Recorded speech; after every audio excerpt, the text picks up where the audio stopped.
Bueno, muchas gracias por invitar, en este caso a la banca, que somos un poco como el demonio rojo, como decía Carlos, a Madrid excelente. Un poco a los patrocinadores, para mí son un elemento fundamental también, que hacen que este tipo de decisiones se puedan llevar a cabo. Yo he montado 5 pymes y ahora trabajo en un banco, es un poco extraño, ¿no? Y soy psicólogo y soy director de cumplimiento normativo, o sea, eso ya es la bomba, ¿no? Como Carlos ha contado casi todo de lo que le pasa a la banca, la verdad es que de una manera muy didáctica, y yo sabía que iba detrás de él, tengo que decir, pues yo sabía que tenía que hacer algo un poco diferente, ¿no? Entonces, lo que voy a contar es básicamente temas asociados a lo que es riesgo de conducta y ética, que son los elementos para mí fundamentales, los que debe tener en cuenta el director de cumplimiento normativo. Y he elegido un ámbito porque creo que afecta a todo el mundo, a las personas principalmente y luego a las compañías, porque las compañías lo componen las personas y los clientes siguen siendo personas, aunque algunos no los tratemos como tal, pero verdaderamente es el elemento fundamental que hace que todo el sistema, es decir, que todo el mundo funcione de una manera ética. Hablo de la privacidad y no hablo de GDPR, porque creo que el concepto GDPR nos ha ayudado mucho y verdaderamente lo siento así y nos va a dar otra realidad a la función de cumplimiento, pero creo que todavía es insuficiente por la velocidad a la que se mueve todo esto, es decir, sobre todo en el mundo en el que nos encontramos, que es el mundo de la generación de los datos, ¿vale? De lo que se está haciendo con esos datos. Creo que hay que dar un pasito más allá y hablar un poquito del tema de la privacidad. Es decir, yo voy a poner, me vais a permitir que voy a hacer un poquito os voy a confundir inicialmente la presentación, ¿vale? Os prometo que al final vais a llegar al sitio donde yo quiero contar exactamente cuál es la visión que tenemos sobre la privacidad, pero dejarme un poco hilar con algunos ejemplos todo el tema de la privacidad, ¿vale? Adelante, vídeo.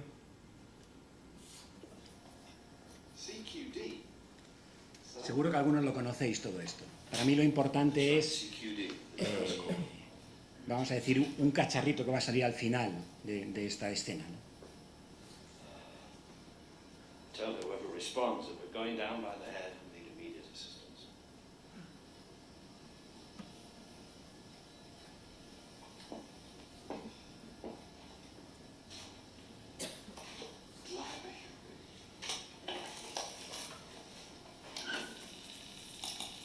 Ese es el cacharrito. Maybe we should try that new distress call. SOS. It may be our only chance to use it.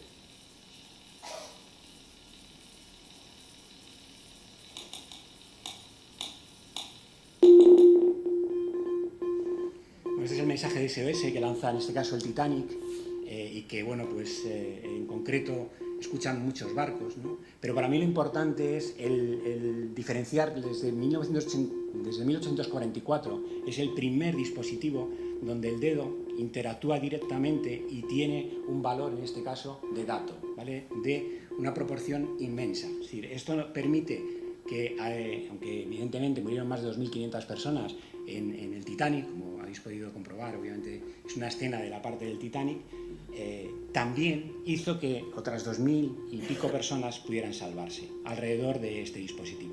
No voy a hablar del dispositivo en sí, pero sí hablar de lo que conlleva el tener información sobre algo que desde 1844 tenemos en los anales. Es decir, esto sirvió obviamente para muchas más cosas, no solamente para localizarlos, no solamente para darse cuenta que el señor tenía un problema porque pidió el SOS 5 veces seguidas, sino también porque con eso se tomaron mucho conjunto de decisiones o una toma de decisiones bastante más avanzada a través de la información que se ha podido recopilar en este caso, de esa tragedia, ¿no?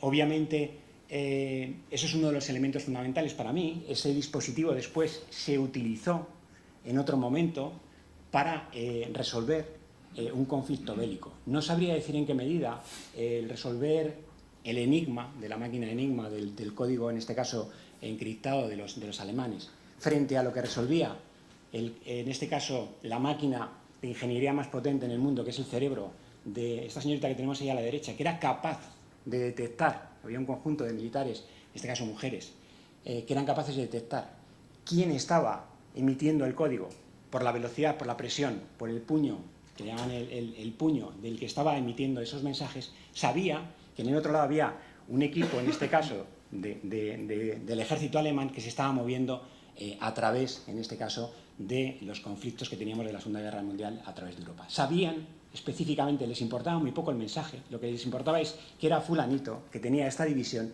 que se estaba moviendo de Italia, pasando directamente a Francia o que estaba moviéndose por el centro de Europa. Ese es el elemento fundamental, uno de los elementos fundamentales que hicieron también muchos grandes avances, en este caso, en la Segunda Guerra Mundial. No sabría distinguir cuál de los dos verdaderamente para mí es más importante. Bien, a partir de ahí se ha hecho un análisis actual, a partir de ese estudio, se ha hecho un análisis actual de cómo las personas escribimos en nuestros dispositivos, donde se mide la presión, la inclinación, los tiempos, cómo sujetamos el propio dispositivo y permite detectar enfermedades cognitivas, sobre todo asociadas a problemas psicomotores. Esto es la parte de psicología, algo tiene que ver, de problemas psicomotores en estadios tempranos, ¿vale? Es decir, se puede detectar enfermedades tan tremendas como el Alzheimer, como el Parkinson, o como otras menos tremendas como es el estrés, otro tipo de situaciones, para poderle poner un remedio temprano, para poder hacer que se alargue la vida con las farmacéuticas, por medio, obviamente, que tienen la capacidad probablemente de interactuar en esas etapas tempranas mejor que probablemente en etapas donde ya es más difícil volver a restaurar determinados sistemas cognitivos o neurológicos. Pero también se está aplicando, por ejemplo, a ámbitos de saber si una transacción financiera la estáis haciendo vosotros o la está haciendo alguien por vosotros. ¿Por qué? Pues porque simplemente cuando desaparece un cursor, el movimiento que estéis haciendo con el ratón siempre es el mismo. Hay determinadas aplicaciones que hacen desaparecer el cursor para saber si verdaderamente sois vosotros quienes estáis haciendo esa interacción. Y verdaderamente también se sabe si una transacción la estáis haciendo vosotros o no, con un índice, en este caso de acierto, del 98%, que es una barbaridad. Ya nos gustaría, a nivel de prevención de blanqueo de capitales, tener algún sistema, ¿vale?, que nos diera, en este caso, un índice de acierto del 98%. Aquí, verdaderamente, la parte de fraude está aplicando este tipo de información. ¿Qué quiero decir con esto? Que la información y cómo se maneja la información es un elemento clave en este caso, para la sociedad y para las empresas. Pero la ética de cómo se gestiona esa información es probablemente todavía más importante.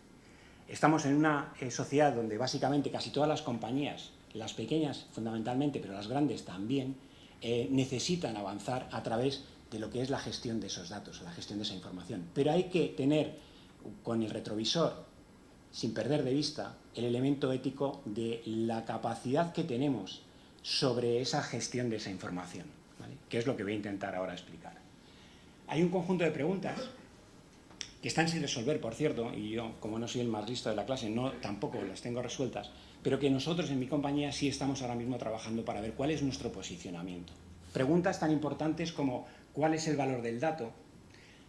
¿Quién posee realmente los datos? Seguro que habéis oído muchas veces. El dato es el aire, el nuevo aire. El aire es de todos, el dato no es de todos. El dato es de las personas y pertenece a las personas. Y eso es algo que es inmutable. Y otra cosa es que las personas lo dejen, lo cedan, pero con un propósito y lo conozcan, ¿vale? Obviamente, en cuanto a la privacidad, ¿qué derechos tienen o cómo se usan? La privacidad es un derecho fundamental, es un derecho universal de los derechos humanos, ¿vale? Con lo cual lo que pasa es que, tal y como está escrito, probablemente no da respuesta a la privacidad en la era en la que nos encontramos y probablemente no da respuesta a la era a la que viene. Probablemente habrá ya gente muy sesuda trabajando en actualizar ese tipo de vamos a decir así, de mandato de cómo se tiene que trabajar la privacidad, en este caso de las personas, a través, en este caso, de los datos, que es el elemento fundamental. Obviamente, cómo equilibrar las ventajas de intercambio, es decir, yo te dejo los datos, pero yo tengo que recibir algo, porque si no, algo no está funcionando aquí. Si me has dicho antes que el dato es tan importante, que tiene, bueno, pues algo debería de ser recíproco, ¿no? Y el elemento, para mí, también muy importante y claro es, en esa concesión de la privacidad, ¿qué datos estás dispuesto a compartir? Hay veces que no nos damos cuenta, pero muchos de nosotros estamos compartiendo datos todos los días. ¿Cuántos de vosotros habéis firmado un contrato en los últimos 15 días? ¿Me levantáis la mano? El resto también lo habéis firmado. Cada vez que habéis dado un OK en una aplicación nueva, que habéis entrado en una web, estáis firmando un contrato. Yo no soy ilegal, ya lo siento, pero Eso ha sido una disfuncionalidad de mi compañía que ha puesto a un no legal incumplimiento. Pero si os leéis exactamente lo que tenéis por debajo de ese OK o de ese aceptar o de esa instalación, verdaderamente estáis firmando un contrato, donde estáis cediendo en un elemento importante, en una cantidad importante, parte de vuestra privacidad, con vuestro consentimiento, porque tenéis algo a cambio. Yo no digo que no, evidentemente hay retos, pero evidentemente hay negocios, es decir, eso es un elemento fundamental, pero tienes que conocerlo. Por lo menos tienes que entender qué es lo que está pasando cuando tú estás haciendo ese OK, o que estás diciendo que estás aceptando ese tipo de situación, ¿no? O que te quieres instalar ese tipo de software. Eso no significa nada más que tienes que conocer, porque no vamos a poder parar todo esto. Es decir, nadie va a darle al stop y vamos a decir, oye, eso no va a ocurrir. De hecho, la legislación siempre en este aspecto va a ir por detrás. O las compañías o las personas somos capaces, de alguna manera, de ajustarnos a la velocidad, la legislación siempre nos alcanzará tarde. Y además, cuando nos alcanzará con una situación mala, porque estaremos siempre por detrás de la curva. Con lo cual, sí es muy importante adelantarse en todos los ámbitos de cumplimiento por delante de la norma. Es decir, y esa la única manera es el sentido común, que lo habéis dicho muchas veces en esta presentación, y la ética, ¿vale? Y la forma de comportamiento. La ética, para mí, constituye un elemento fundamental que acompaña los valores, pero no son lo mismo, ¿vale? Que hay veces que hablamos de la ética, hablamos de los valores, pero no es lo mismo, ¿vale? Son cosas bastante distintas. Nosotros hemos hecho vamos a decir así, un mapeo conceptual, que queda muy bonito, como si dijera un consultor, de cómo se está gestionando, en este caso, la privacidad, en todos los ámbitos donde os encontráis. Que básicamente es alguien que tiene satisfecho, es capaz de darte su confianza para si eres suficientemente seguro, prestarte su información, ¿vale? Si veis, satisfacción, confianza, seguridad, privacidad, ¿vale? Obviamente, si ninguno de ellos falla, el resto no funciona. Es un elemento que para mí es muy difícil de entender, pero verdaderamente si pensáis, después, obviamente, porque aquí en 15 minutos da tiempo para pensar poco, pero si pensáis, si tenéis una falla de seguridad, tú nunca dejarías tus datos, ni confiarías. Pensar un poco en la combinación que hay ahí. Y luego hay dos elementos que son, vamos a decir así, intocables en nuestro modo de ver, que es la intimidad y el pensamiento de las emociones. Son intocables, porque forman parte de lo que es el ser humano que no quiere compartir con el resto, ¿vale? Que ese es el elemento básico. Es decir, si un señor tiene determinadas cosas a nivel médico, eso forma parte de su intimidad. Y probablemente en esa intimidad su círculo con el que va a compartir esa información es menor del que os pensáis, ¿vale? Y obviamente si estáis en la parte de pensamientos y emociones, para mí ya es una quiebra total del elemento de privacidad del ser humano, ¿vale? Con lo cual hablaremos de esos tres puntos que para mí son importantes, que es confianza, privacidad y seguridad, que lo voy a tratar de manera casi conjunta. ¿Cuántos de vosotros conocen lo que es BlaBlaCar? ¿Sí? ¿Cuántos lo habéis usado? Vale. Yo cuando era pequeño, que viví mucho tiempo en un pueblo, siempre me decían, cuando vayas a la ciudad, no te subas en coches de extraños, ¿no? En el pueblo es que daba igual, se conocía a todo el mundo, ¿no? Y, por supuesto, que no de lo que te den para comer ni de broma. Vamos, nada, tú nada, ni te vayas con nadie y tal. Bueno, pues aquí justo se produce una situación donde casi todos los jóvenes, este tipo en este caso de servicio, vamos a poner de servicio, aunque para mí es una plataforma, ha generado la confianza del usuario que la utiliza. ¿Cómo lo ha generado? Básicamente por dos aspectos. Porque hay una plataforma que considera que le da esa confortabilidad de que todo está bien, de que todo está regulado, de que todo está gestionado, y la segunda porque las opiniones que antes era del médico para decirte a dónde tenías que ir, ahora es de al menos 10 personas, eso lo dicen los estudios psicológicos, que tienen una valoración por encima de 4 o más de 4. Eso te da la sensación de que tú ya estás súper protegido, ¿no? Tienes una situación de, oye, yo voy a tener el coche de este, pero este tiene 4 puntuaciones, perdóname, y además le he dicho que no me hable, que quiero ir tranquilo y no me habla. O no, este es un charlatán que yo que es que me quiero aquí expandir. Eso es lo que verdaderamente te genera ese tipo de situación. Aquellos que estáis lanzando compañías, el elemento fundamental para vuestro cliente es la confianza, que está justo entre medias de todo lo que estoy contando. Y eso se genera básicamente por esos aspectos, algo que te es familiar y algo que de alguna manera te da una ventaja y que te da un confort a nivel plataforma total, ¿vale? Y ese es el elemento sobre el que ahora cualquiera, Airbnb, cualquiera de las que veáis, que están probablemente muchas de las que están en el top 100 de las mejores empresas a nivel mundial, tienen el mismo aspecto, todas trabajan sobre esto. Y por debajo lo que trabajan son los datos. Todas lo único que hacen es trabajar la información, trabajar los datos. ¿Los datos de quién?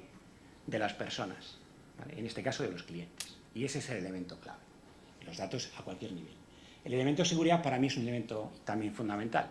Si alguien pierde a la misma velocidad que se gana vamos a decir así, la confianza, casi exponencialmente se pierde si tienes una brecha de seguridad.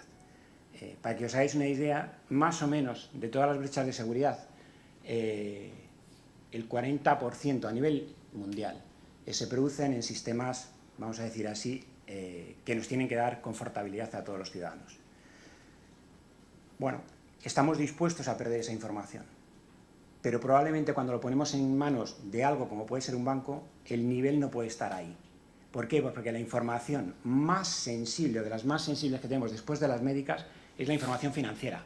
Mi dinero, dónde está, cuánto tengo, cuánto me gasto, con quién me gasto, etcétera, etcétera. Nunca quieres tener a nadie al lado, ni siquiera de tu vecino, cuando vas a tener una conversación, en este caso financiera, con tu banco.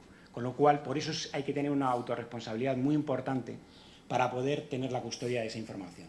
Es verdad que tenemos el 1% solamente, que ya para mí me parece ya un dato bastante bueno, aunque deberíamos de tender a cero.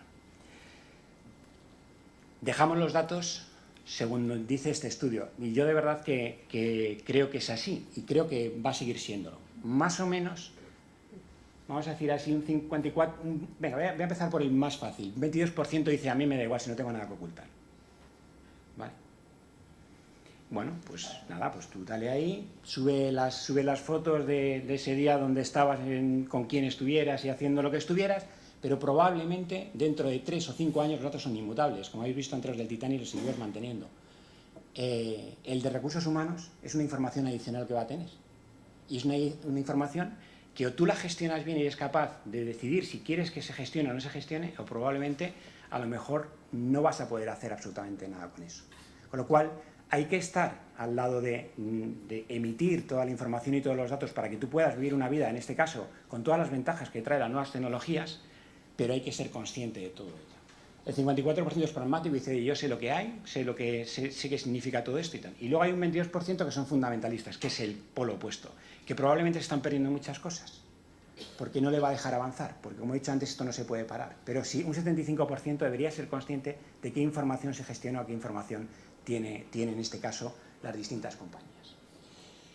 ¿Cuántos de vosotros tienen un dispositivo de estos? Un Google Home, una Alexa, un Siri Home, de estos nuevos de una barbaridad de dinero. ¿Cuántos de vosotros tiene alguno? ¿Lo ha visto? Fenomenal. Yo soy un friki también, aparte.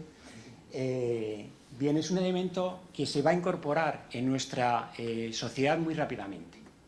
¿Por qué? Pues que es un elemento que tiene la confianza ya ganada de esas marcas que tenemos por detrás, que tiene los datos muy probablemente de muchos de nosotros y de manera abundante, y que le está aplicando la tecnología de inteligencia artificial para darnos un servicio. Pero para mí lo más importante es verdaderamente quién está trabajando con ese dispositivo. Están trabajando dos personas, el ingeniero informático y el de marketing. Para mí falta una persona ahí, y es el de cumplimiento normativo, ¿vale? Que es el elemento fundamental. Porque siempre se nos ve como el Pepito Grillo, pero yo creo que se nos tiene que empezar a ver como vamos a decir así, el de poner un poquito de lógica, lo que hemos dicho antes, sentido común, y el cumplir con lo que cualquiera, en cualquier empresa, haría. Porque no me creo que si pusiéramos todos los valores de todas las compañías que hemos hablado aquí encima de la mesa, serían cualquiera de ellos, lo diréis, este yo también le quiero, seguro. Pero por encima de todo eso hay el comportamiento ético de esto está bien o está mal. Lo que antes decía, pero esto está bien o está mal. Pues efectivamente, ese es el elemento fundamental. Nosotros estamos trabajando en ver qué cosas tiene que haber alrededor de todo esto. El primer elemento es la legalidad, obviamente, es decir, la normativa. Pues te cumples con GDPR, no cumples, fenomenal. Pero eso para nosotros es un elemento mínimo. ¿Por qué los médicos tienen un juramento hipocrático y por qué no lo tienen, en este caso, los ingenieros? Porque al final el comportamiento de muchos de nuestros niños, muchos de vosotros seguro tenéis niños entre 3 y 10 años, si le ponéis uno de estos dispositivos y le dice fulanito, y le hace una pregunta, una de las primeras preguntas que hace es ¿dónde vives? Porque cree que detrás hay una conciencia humana. Imaginaros si el que responde, que normalmente responde yo vivo en la nube y tal, efectivamente están ahí, están los datos y vives allí, si en vez de contestar eso contestara otra cosa, probablemente está guiando de alguna manera, en este caso está guiando bien, porque sabe que en este caso no le va a parecer raro esto de en la nube, pues en la nube ya, sí, claro, si me lo dijo Google y Alexa que él está ahí en la nube, claro, no pasa nada. Para mí cuando me decían los datos están en la nube, digo, uy, pues ¿dónde estarán? Verdaderamente, ¿no? Que luego no están en la nube, eso es como los Reyes Magos, luego dicen, no, mira, estas son las máquinas, las de la nube, ¿no? Pero sí es muy importante saber que ese ingeniero está tomando decisiones de cómo tiene que interactuar en este caso con el resto. Si por lo que sea vosotros busquéis vuestra compañía en Google y aparecen 10 noticias, el ingeniero está decidiendo qué noticia va a la primera. Coincidirá o no coincidirá con lo que vosotros queréis, pero el ingeniero es el que está decidiendo eso, por sus algoritmos. Con lo cual, el juramento hipocrático, el tener los algoritmos libres para que se conozcan, el tratar la información con determinado respeto para los clientes, es decir, y sobre todo un elemento fundamental que es ¿para qué lo necesitas? ¿Necesitas toda esta cantidad de datos? ¿Necesitas mis pulsaciones en el teclado? Sí, porque voy a ayudarte, en este caso, a detectar determinadas patologías muy tempranas. Sí, porque voy a detectar que de alguna manera no te están haciendo fraude. Sí, por si acaso. No, por si acaso no puede ser. Y por cierto, cuando lo estás utilizando, ¿durante cuánto tiempo? Utilízalo y bórralo. Porque ya lo necesitas. Ya has tomado una decisión, elimínalo. No dejes ahí para después hacer otras cosas con ellos. La proporcionalidad, lo que estamos hablando ahora, es decir, ¿verdaderamente esto te cubre la necesidad que de verdad necesita tu cliente? Bueno, pues correcto. ¿No lo cubre? Bueno, restringe el procesamiento. Si hay información que es sensible, como los médicos, no dejes que otros tengan acceso. Deja a quien de verdad está haciendo ese trabajo a ello. Y el último para mí, el más importante otra vez, la ética. Dile qué vas a usar, cuándo lo vas a usar, si te deja o no te deja hacerlo, cómo le puede interferir, qué le puede reportar. Eso para mí es transparencia. Y sobre todo, la transparencia en base a esos valores y en base a esa formación que hemos hablado antes. ¿Qué estamos haciendo ahora y en qué estamos trabajando nosotros en concreto alrededor de todo esto? Estamos trabajando en lo que es un decálogo, ¿vale? Que es este que veis aquí, que es qué datos recopilamos. Somos una entidad financiera, para poder operar en el mercado necesitamos estos datos. Datos financieros, tus preferencias de privacidad, y si me das o no el consentimiento. Nosotros tenemos una lista de 13 consentimientos que en cualquier momento, en este caso cualquier cliente nuestro, puede darnos o quitarnos en tiempo real. En la web, en el móvil, en las oficinas, en cualquier momento. Porque hemos decidido que queremos hacerlo así, no porque la normativa te obliga a que esto sea así. La normativa te puede decir que por interés legítimo puedes hacer muchas cosas. Nosotros podríamos haber dejado 2 consentimientos y hemos decidido poner 13.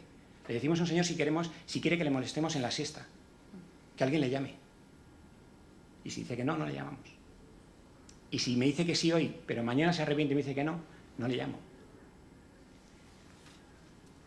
La ubicación es un elemento para nosotros clave para fraude. Si no, no lo utilizaríamos, pero lo necesitamos, porque es un elemento fundamental.